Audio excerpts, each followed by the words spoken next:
कार्यक्रम में उपस्थित गुरुद्वारा प्रबंध कमेटी के सदस्य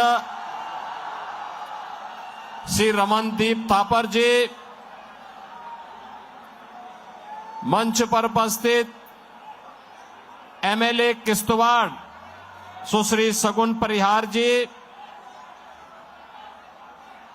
अजीत सिंह जी, महेश बख्शी जी, नीरज दीक्षित जी, पार्षद श्रीमती उर्मिला चावला जी और भारतीय जनता पार्टी के लोकप्रिय प्रत्याशी सियासी सूद जी, जनकपुरी विधानसभा क्षेत्र से जुड़े हुए मेरे सभी उपस्थित बहन और भाइयों, मैं कल सायंकाल ही महाकुंभ की भूमि प्रयागराज से लखनऊ वापस आया हूं। बहनों और भाइयों, 10 दिन में, मात्र 10 दिन में 10 करोड़ श्रद्धालु प्रयागराज में मां गंगा या मां यमुना और मां सरस्वती की त्रिवेणी के संगम में पावन स्नान के पुण्य के भागीदार बने हैं। अगले 35 दिनों तक महाकुंभ का आयोजन होगा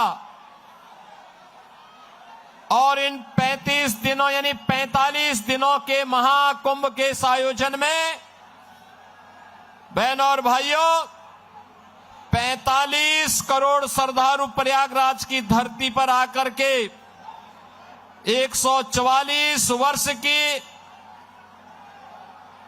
महाकुंभ के सदी के इस आयोजन में भागीदार बनकर के एक भारत श्रेष्ठ भारत का दर्शन प्रयागराज की धरती उत्तर प्रदेश से करके जाएगा। आज जो एक चमत्कार उत्तर प्रदेश में देखने को मिल रहा है, इस चमत्कार के शिल्पी हैं भारत के यशस्वी प्रधानमंत्री श्री नरेंद्र मोदी जी।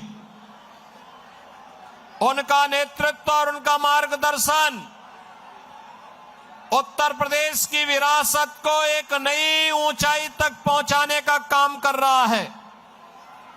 और बहनों और भाइयों, आज मैं आप सब दिल्ली वासियों से यही अपील करने के लिए आया हूं। मैं आज दोपहर के बाद से दिल्ली के अंदर कई विधानसभा क्षेत्रों में प्रचार की दृष्टि से आया हूं, लेकिन मुझे कहते हुए दुख हो रहा है, जिस दिल्ली का इतिहास 5000 वर्षों से अधिक समय का है, जो दिल्ली देश की राष्ट्रीय राजधानी है, जो दिल्ली 5000 वर्ष पहले अपने वैभव के लिए इटलाती थी, आज वहां पर पिछले 10 वर्ष के अंदर उस दिल्ली को यहां पर आम आदमी पार्टी की केजरीवाल के नेतृत्व की सरकार ने नरक बना दिया है, नारकीय बना दिया है। मैं देख करके भौचक था। मैं गाजियाबाद से बाई रोड दिल्ली में प्रवेश किया और बहनों और भाइयों, जैसे दिल्ली में प्रवेश किया, हाईवे को छोड़ करके साइड के मार्गों पर जैसे जाने का हुआ, मेरा वास्ता गड्ढों से पड़ा, सड़कों पर बहते हुए सीवर से पड़ा, गंदगी के ढेर से हुआ, बदबूदार सड़कों से हुआ और तंगहाल गलियों के साथ सामना करते करते मुझे जनकपुरी तक आने पे इतना समय हो पाया। अन्यथा बहनों और भाइयों, मैं 1 घंटे पहले ही आपके बीच में यहां पर पहुंच चुका होता। यानी पिछले 10 वर्ष के अंदर राष्ट्रीय राजधानी के अंदर निवास करने वाले 3 करोड़ लोगों को अरविंद केजरीवाल एंड कंपनी ने केवल इमोशनल ब्लैकमेलिंग के माध्यम से यहां की जनता को शोषण का शिकार बनाया है, बुनियादी सुविधाओं से वंचित किया है। ये पता लगाना, जो दिल्ली सरकार के अधीन आने वाली सड़कें, उनके बारे में अंदाजा लगाना कि सड़क है या गड्ढा है, गड्ढे में सड़क है या सड़क में गड्ढा है, इसका अंदाजा नहीं लगाया जा सकता है। बहनों और भाइयों, दूसरी स्थिति गंदगी की है।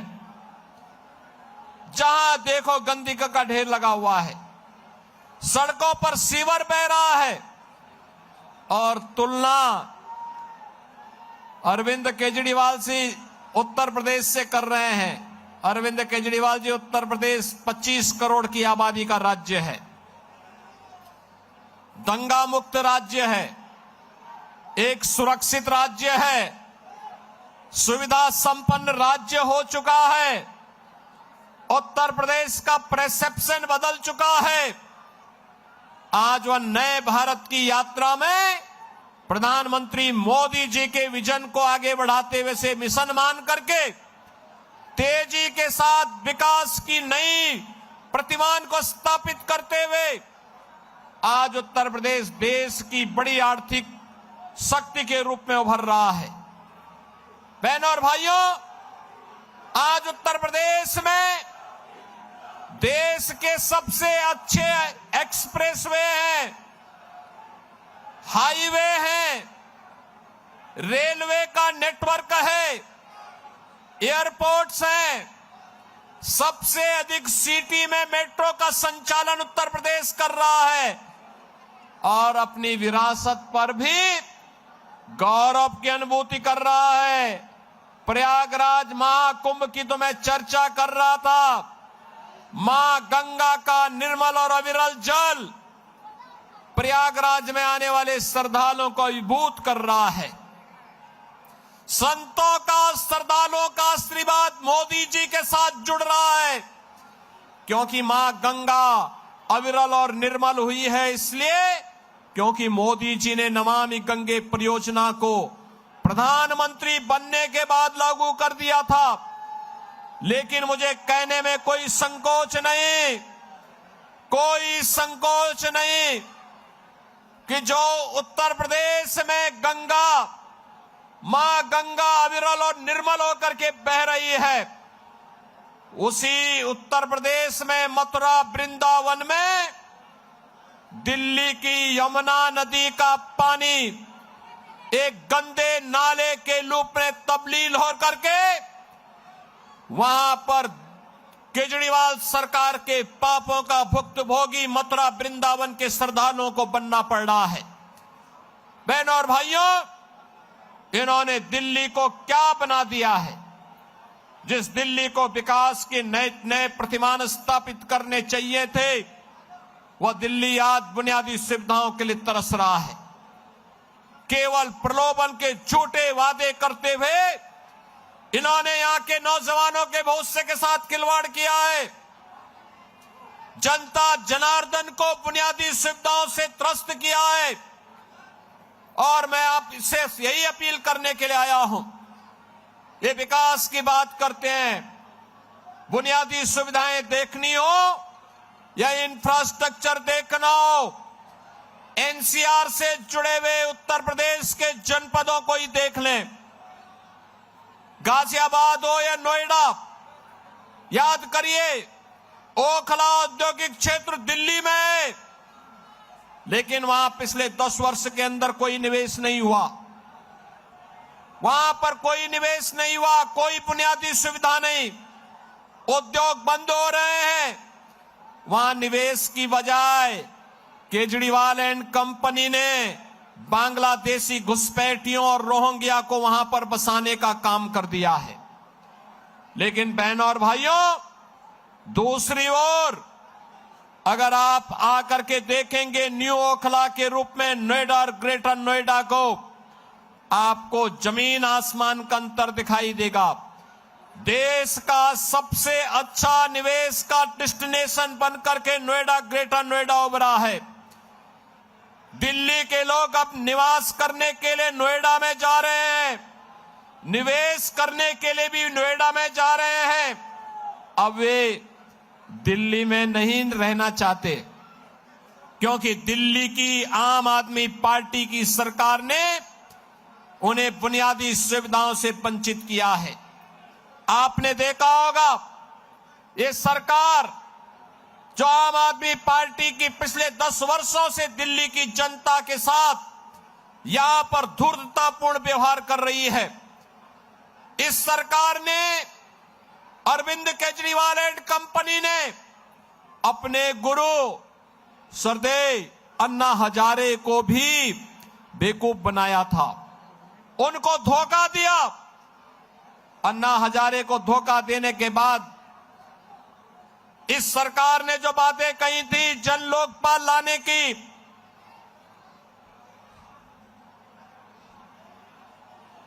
जिन्होंने कहा था कि सिटीजन चार्टर लागू करेंगे, दिल्ली की जनता को बुनियादी सुविधाओं से आच्छादित करेंगे, कहां गया जन लोकपाल?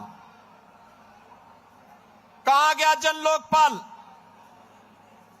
मैं पूछना चाहता हूं इनसे,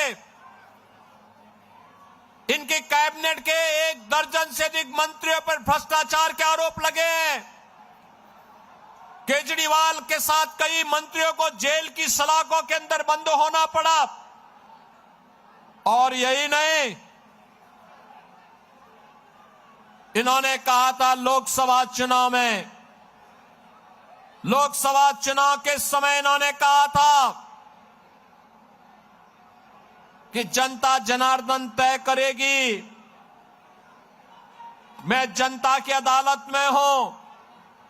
और उस समय इन्होंने कहा था कि जनता तय करेगी कि मुझे इस्तीफा देना है कि नहीं देना है। बहनों और भाइयों, लोकसभा चुनाव में दिल्ली की सातों सीटें मोदी जी के कमल चुनाव चिन्ह पर देकर के दिल्ली की जनता ने अपना फैसला सुना दिया। लेकिन बहनों और भाइयों, न तो यह केजरीवाल एंड कंपनी, न तो जनता जनार्दन से किए हुए वादे पर अक्सरशः सही उतर पा रही है और न ही बुनियादी सुविधाओं को देने में यह सफल रही है, बल्कि दिल्ली के अंदर अराजकता को बढ़ावा देने का काम इन्होंने किया है।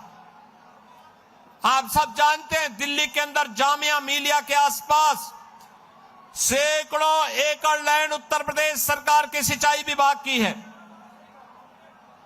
वहां पर भी आम आदमी पार्टी के जुड़े हुए पदाधिकारियों और विधायकों ने तमाम जमीनों पर बांग्लादेशियों को जबरन बसाने का काम कर दिया था, अवैध कब्जे कर दिए थे, निर्माण कर दिए थे। मैंने कई बार दिल्ली की सरकार से कहा कि भाई ये अवैध कब्जा उत्तर प्रदेश की जमीन पर मत करो, मत करवाने दो। लेकिन जब ये नहीं माने, उन्होंने कोई सहयोग नहीं किया, तो बहनों और भाइयों, मुझे उत्तर प्रदेश से अपना बुलडोजर भेजना पड़ा था और बुलडोजर भेज करके मुझे फिर वो पूरी जमीन खाली करवानी पड़ी थी। और मैंने कहा है, दिल्ली को अगर किसी अच्छी दिल्ली के नागरिकों के लिए कोई सुविधा देने के लिए जमीन की आवश्यकता पड़ेगी, उत्तर प्रदेश सरकार जमीन देगी, लेकिन विदेशी घुसपैठियों को 1 इंच जमीन नहीं देंगे, 1 इंच जमीन नहीं देंगे। आज उत्तर प्रदेश सुरक्षित है क्योंकि डबल इंजन की सरकार है। आज उत्तर प्रदेश सर्वाधिक मेट्रो चला रही है क्योंकि डबल इंजन की सरकार है। आज उत्तर प्रदेश के अंदर सबसे अधिक एक्सप्रेसवे हैं क्योंकि डबल इंजन की भारतीय जनता पार्टी की सरकार है। उत्तर प्रदेश के अंदर सबसे बड़ा हाईवे का नेटवर्क है इसलिए क्योंकि डबल इंजन की भारतीय जनता पार्टी की सरकार है। उत्तर प्रदेश के पास रेलवे का सबसे बड़ा नेटवर्क है इसलिए क्योंकि डबल इंजन की भारतीय जनता पार्टी की सरकार है। उत्तर प्रदेश के पास रेलवे का सबसे बड़ा नेटवर्क है इसलिए क्योंकि उत्तर प्रदेश में डबल इंजन की भाजपा की सरकार है। उत्तर प्रदेश आज इंडस्ट्रियल इन्वेस्टमेंट का सबसे बड़े हब के रूप में स्थापित हो रहा है क्योंकि डबल इंजन की भाजपा की सरकार है। लॉजिस्टिक हब के रूप में उत्तर प्रदेश स्थापित हो रहा है क्योंकि डबल इंजन की भाजपा की सरकार है। नए नए वर्ल्ड क्लास यूनिवर्सिटी बन रही है क्योंकि डबल इंजन की भाजपा की सरकार है।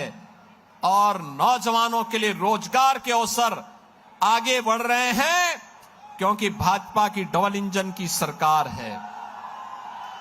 लेकिन बहनों और भाइयों, मैं पूछना चाहता हूं श्री अरविंद केजरीवाल एंड कंपनी से, पिछले 10 वर्ष के अंदर दिल्ली के अंदर उन्होंने कितने इंडस्ट्रियल हब बनाए हैं, दिल्ली के अंदर कितने उन्होंने औद्योगिक हब बनाए हैं, कितने लॉजिस्टिक हब बनाए हैं, कितने इंस्टीट्यूशनल हब स्थापित किए हैं, वे नहीं जवाब दे सकते। और मैं तो कहना चाहता हूं, हमारा पूरा 54 सदस्यीय कैबिनेट ने कल प्रयागराज के महाकुंभ की त्रिवेणी में संगम में डुबकी लगाई है।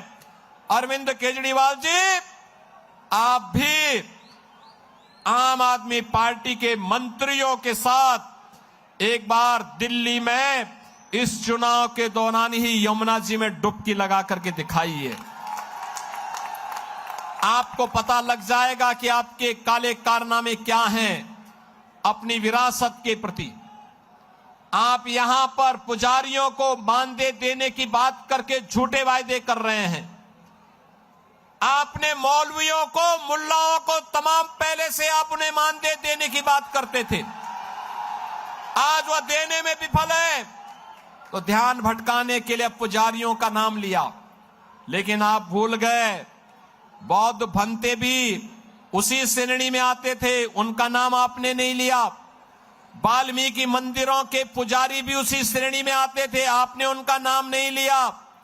रविदासीय परंपरा से जुड़े हुए मंदिरों में भी तमाम पुजारी हैं, उनको भी आपने मानदेय से वंचित रखने की बात कही है।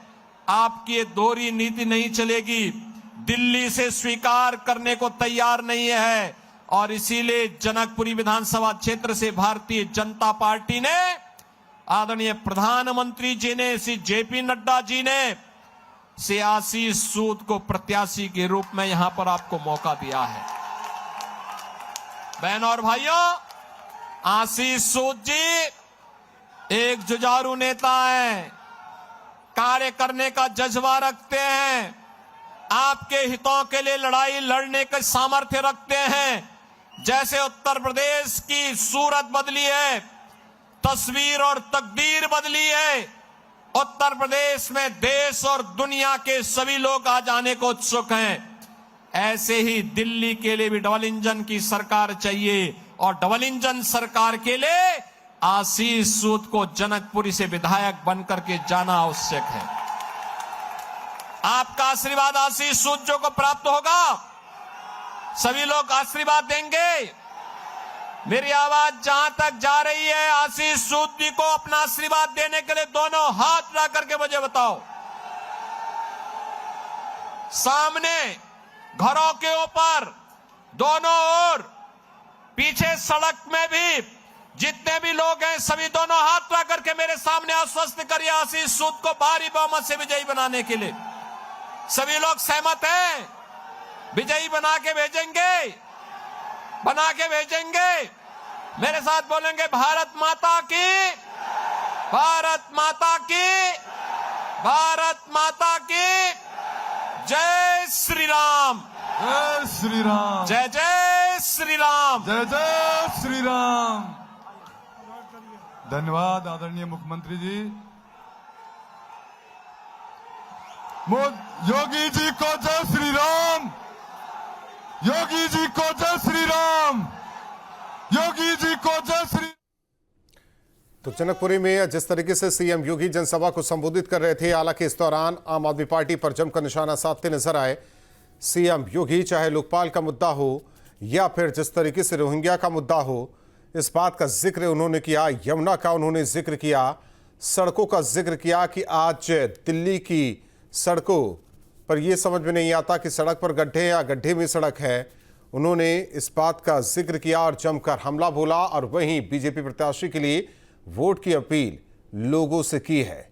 उन्होंने कहा कि किस तरीके से 25 करोड़ की जनता उत्तर प्रदेश में है। अरविंद केजरीवाल बिजली को लेकर बातें करते हैं, कितनी महंगी बिजली दिल्ली में है और यूपी में पावर कट नहीं, लेकिन दिल्ली में पावर कट की समस्या है। तो कई बातों को लेकर हमलावर नजर आए सीएम योगी। तो ओखला में कोई विकास का काम नहीं, कोई एक फैक्ट्री नहीं लगी, लेकिन वहां रोहिंग्या बांग्लादेशियों को बसाया गया, ये आरोप सीएम योगी का। न्यूज नेशन अब व्हाट्सएप पर खबरों के ताजा अपडेट के लिए न्यूज नेशन के इस क्यूआर कोड को स्कैन करें।